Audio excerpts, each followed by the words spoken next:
Please sir, आप बाहर जाइए। हम समझ सकते हैं आपकी भावना को, लेकिन हमें अपना काम करने दीजिए प्लीज सर। गौतम को 2-4 हॉस्पिटल के स्टाफ्स जबरदस्ती पकड़कर इमरजेंसी वार्ड से बाहर करने की कोशिश करते हैं। गौतम अंजलि की बिगड़ती हुई हालत के साथ बेकाबू होता जा रहा है। छोड़ो मुझे अंजलि के पास रहना होगा, उसे मेरी जरूरत है, तुम लोग समझ नहीं रहे हो। वो लोग किसी तरह गौतम को दरवाजे के बाहर तक ले जाते हैं और एक डॉक्टर हाथ जोड़ते हुए उसे समझाता है, समझ क्यों नहीं रहे सर, हमें डिस्ट्रैक्ट मत कीजिए, आप हमारी हेल्प नहीं कर रहे हैं इस तरह। ऐसा सुनने पर गौतम थोड़ा शांत हो जाता है।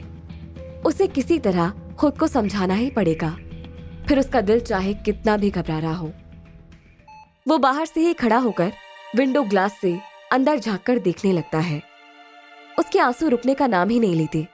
सारे डॉक्टर्स की पूरी टीम पूरे शिद्दत से लगी हुई थी अंजलि को होश में लाने के लिए, लेकिन मॉनिटर पर उसके दिल की धड़कनें धीमी होती जा रही थी। ठीक तभी एक डॉक्टर ने नोटिस किया कि गौतम एक टुक विंडो से देखे ही जा रहा है। बेकाबू होकर गौतम फिर से अंदर न चला आए, इसलिए डॉक्टर आकर उस विंडो पर लगा पर्दा खींचकर लगा देता है। उसे कुछ ना ही दिखाई दे तो अच्छा है। गौतम भी बात को समझता है, उसके पागल बनने से कुछ नहीं होगा, लेकिन अपने पागल दिल को वो कैसे समझाए। Gautam, are you okay? एक सांत्वना भरी आवाज में पीछे से कोई उसके कंधे पर हाथ रखते हुए कहता है। ये स्वास्तिका थी। स्वास्तिका? गौतम भर्राई हुई आवाज में पागलों की तरह उससे कहने लगता है, देखो ना अंजलि को क्या हो गया। मैं उसे प्रपोज कर रहा था, हम दोनों खुश थे, और फिर अचानक से। ये कहता हुआ गौतम आंसुओं में डूब जाता है। संभालो खुद को गौतम, कुछ नहीं होगा उसे। स्वास्तिका हिम्मत देते हुए उसे बताती है कि डॉक्टर प्रसाद से उसे अंजलि के बारे में पता चला, इसलिए वो फौरन यहाँ देखने चली आई। अभी स्वास्तिका गौतम से कुछ पूछना ही चाहती थी कि वहाँ पर WHO के डॉक्टर जल्दबाजी में चले आते हैं। अंजलि के बारे में सुनते ही वो लेबोरेटरी से सीधा इमरजेंसी सेक्शन की तरफ भागे थे। कैसे हुआ ये mister Gautam? We were very surprised to know. उस डॉक्टर की हैरानी पर स्वास्तिका फौरन गुस्सा करने लगती है। कैसे हुआ ये? डॉक्टर, क्या बोल रहे हैं आप? एंटीडोट आप लोगों ने ही तो दिया है ना उसे, ठीक से चेक नहीं किया या फिर गलत एंटीडोट बना दिया? आखिर आप लोग इतने दिनों से कर क्या रहे थे? स्वास्तिका भले ही डॉक्टर पर चिल्ला रही हो और डॉक्टर स्वास्तिका से बहस लड़ाते हुए अपनी वकालत कर रहा हो, लेकिन गौतम को इन बातों से लेना देना ही नहीं था। इस पल में उसके लिए सबसे ज्यादा जरूरी था अंजलि का होश में आना। मॉनिटर पर धीमी होती हुई अंजलि की वो हार्ट बीट अब तक उसे अपनी आंखों के सामने दिखाई दे रही थी। स्वास्तिका और डॉक्टर की बढ़ती बहस की वजह से गौतम बुरी तरह झुंझला उठता है। अरे बंद करो तुम दोनों अपनी बहस, क्या फर्क पड़ता है किसकी गलती थी? डॉक्टर और स्वास्तिका फौरन शांत हो जाते हैं। वहीं दूसरी तरफ अंजलि के अचानक से बेहोश होने की खबर प्रोफेसर आचार्य तक पहुंच जाती है। इस बात से अंजलि, गौतम और स्वास्तिका हमेशा से अनजान थे कि प्रोफेसर आचार्य का एक आदमी उसी डॉक्टर की टीम में मौजूद था जो एंटीडोट तैयार कर रही थी। सर, एंटीडोट पूरी तरह से फेल हो गया है, उसका असर दिखाई दे रहा है। दुनिया में उस वायरस का कोई एंटीडोट है तो अब सिर्फ आपके पास है। वो खबरी एक वार्ड में छुपकर प्रोफेसर आचार्य को ये सारी बातें बताता है। खूब जोर की शैतानी हंसी हंस लेने के बाद प्रोफेसर आचार्य कहता है, ये हुई ना बात, लेकिन अफसोस, बेचारी अंजलि, विज्ञान की दुनिया का सबसे महान आविष्कार, उसके ऊपर टेस्ट हो सकता था, लेकिन जिस तरह से उसकी हालत तुम बता रहे हो, शायद वो बच नहीं सकेगी। मेरी तरफ से श्रद्धांजलि बेचारी को। यहाँ उस इमरजेंसी वार्ड के बाहर गौतम एकदम चुपचाप बेंच पर बैठा है। स्वास्तिका भी उसके पास ही बैठी है, लेकिन गौतम से कुछ कहती नहीं है। वो जानती है कि गौतम को इस वक्त बात करने का बिल्कुल मन नहीं होगा। उसे सांत्वना देना या किसी भी तरह की दिलासा देने का मतलब था उसके गुस्से को और भी ज्यादा भड़का देना। तभी अचानक से ऑपरेशन थिएटर का दरवाजा खुलता है और डॉक्टर बाहर आते हैं। डॉक्टर को देखते ही गौतम फौरन उठ खड़ा होता है। क्या हुआ डॉक्टर साहब, अंजलि ठीक है ना? स्वास्तिका भी फौरन उठ खड़ी होती है, लेकिन डॉक्टर के चेहरे पर एक खामोशी थी। स्वास्तिका ये देखकर घबरा जाती है, लेकिन गौतम थोड़ा कंफ्यूज लगता है। क्या हुआ डॉक्टर साहब, बताइए ना। डॉक्टर के कुछ ना कहने पर गौतम डॉक्टर को छोड़कर खुद ही ऑपरेशन थिएटर के अंदर जाने लगता है, लेकिन डॉक्टर जल्दी से गौतम का हाथ पकड़ता है और कहता है वो कोमा में जा चुकी है।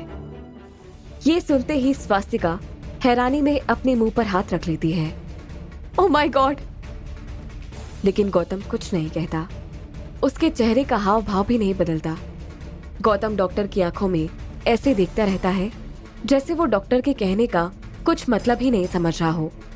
डॉक्टर गौतम के कंधे पर हाथ रखकर उससे कहता है आई होप वो जल्दी होश में आ जाए, लेकिन अब हम कुछ नहीं कह सकते, हमने अपनी तरफ से पूरी कोशिश की थी।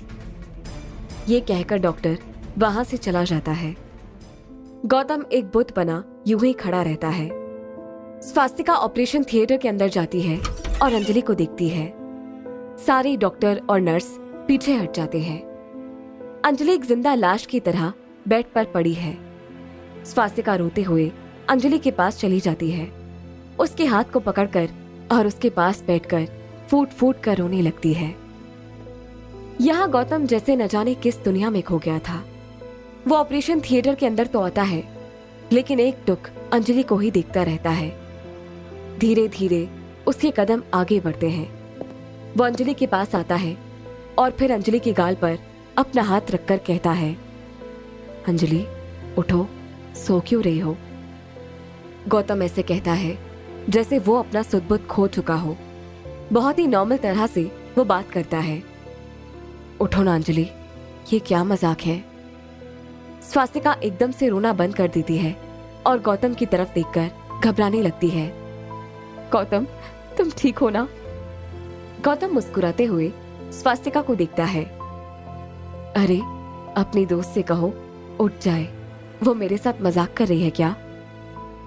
स्वास्तिका फिर से रोने लगती है और गौतम के कंधे पर हाथ रखकर कहती है संभालो अपने आप को गौतम।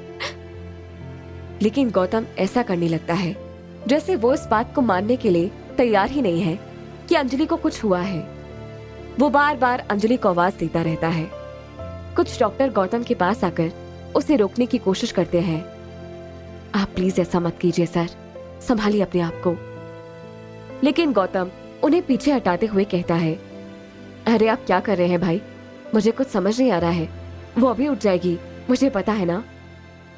गौतम सचमुच अपना होश गंवा चुका था, लेकिन जब सारे डॉक्टर और स्वास्तिका उसे रोकने की कोशिश करते हैं तो फिर गौतम झुंझुला जाता है और उन लोगों से खींचातानी करने लगता है। आखिर में गौतम से भी रहा नहीं जाता और फिर वो पागल होता हुआ फूट फूट कर रोने लगता है। घुटनों पर बैठकर वो अंजलि का हाथ पकड़ लेता है। क्या हो गया अंजलि तुम्हें? प्लीज उठ जाओ, प्लीज ऐसा मत करो मेरे साथ। स्वास्तिका को गौतम के रोने से समझ आ जाता है कि अभी उसका दिमाग ठिकाने पर है, लेकिन वो पूरी तरह टूट चुका है। यहाँ लता देवी को प्रभाकरन का फोन आता है और अंजलि के कोमा में जाने की खुशखबरी सुनाता है। खुश होते हुए लता देवी कहती है सच में? तू सच कह रहा है ना? तुझे कैसे पता चला? प्रभाकरन खुश होते हुए कहता है अरे मुझे उसी वार्ड बॉय ने बताया जो वहां पर रहता है। लड्डू बंटवाइए अब। लता देवी खुश होकर फोन रखती है और फिर खुशी के मारे वो रिया के पास आती है, क्योंकि उसे रिया को बताए बिना रहा नहीं जाता है।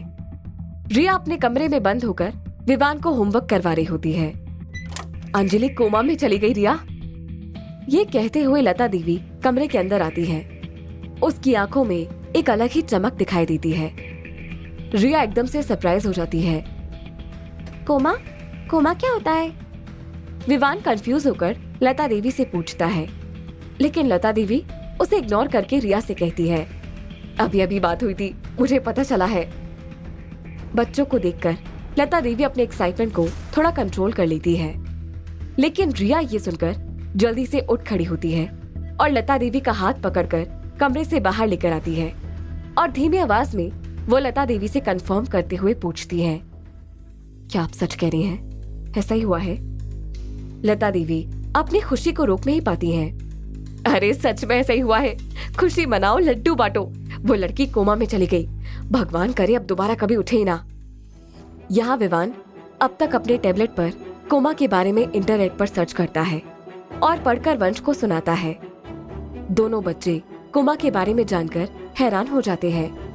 वो जल्दी से कमरे के बाहर आते हैं जहाँ लता देवी और रिया आपस में बातें कर रही होती है। मम्मा, मम्मा को क्या हुआ? मम्मा कोमा में कैसे चली गई? वंश और विवान दोनों ही पैनिक करने लगते हैं। हे भगवान! लता देवी टेंशन में आ जाती है। रिया जल्दी से दोनों बच्चों के गाल पर हाथ रखती है और कहती है, अरे नहीं नहीं, कुछ गलतफहमी हुई थी बेटा, ऐसा कुछ नहीं हुआ है, मम्मा बिल्कुल ठीक है। लेकिन वंश बिल्कुल बात नहीं मानता। नहीं, मुझे मम्मा के पास जाना है, अभी जाना है, प्लीज, मुझे बहुत डर लग रहा है। यहाँ हॉस्पिटल में अंजलि को एक दूसरे वार्ड में शिफ्ट किया जा रहा है। गौतम मायूस खड़ा चुप होकर ये देख रहा है। स्वास्तिका उसके कंधे पर हाथ रखकर कहती है, गौतम, तुम्हें घर जाकर बच्चों से मिल लेना चाहिए। उन लोगों को भी इन्फॉर्म कर दो और थोड़ा रिलैक्स कर लो। तुम बहुत ज्यादा डिस्टर्ब हो चुके हो। गौतम कोई जवाब नहीं देता, बस अंजलि की तरफ देखता ही रहता है जो बेजान सी चुपचाप पड़ी है। ठीक तभी स्वास्तिका के फोन पर रिया की कॉल आती है। वहाँ पर बच्चे पागलों की तरह बेचैन हुए पड़े हैं। ये बात स्वास्तिका को पता चलते ही वो गौतम से बताती है। उन्हें कैसे पता चला? गौतम हैरान होकर पूछता है। स्वास्तिका कहती है, पता नहीं, लेकिन दोनों बहुत घबराए हुए हैं। गौतम जल्दी से फोन अपने हाथ में लेकर बात करता है। हाय, क्या हुआ बच्चों को? रिया कहती है, गौतम प्लीज जल्दी से घर आ जाओ, दोनों बच्चे बहुत ज्यादा रो रहे हैं और अंजलि के बारे में मैंने जो सुना वो सच है क्या? गौतम की आंखों में आंसू आ जाते हैं और वो कहता है, कुछ ठीक नहीं है, बच्चों को संभालो, मैं वहां आ रहा हूँ, और अंजलि के बारे में बच्चों से कोई जिक्र मत करो। ये कहकर गौतम फोन काटता है। वो फौरन वहां से जाने की सोचता है, लेकिन एक बार फिर से पलटकर अंजलि की तरफ देखता है। स्वास्तिका, यहीं पर रहना, ठीक है?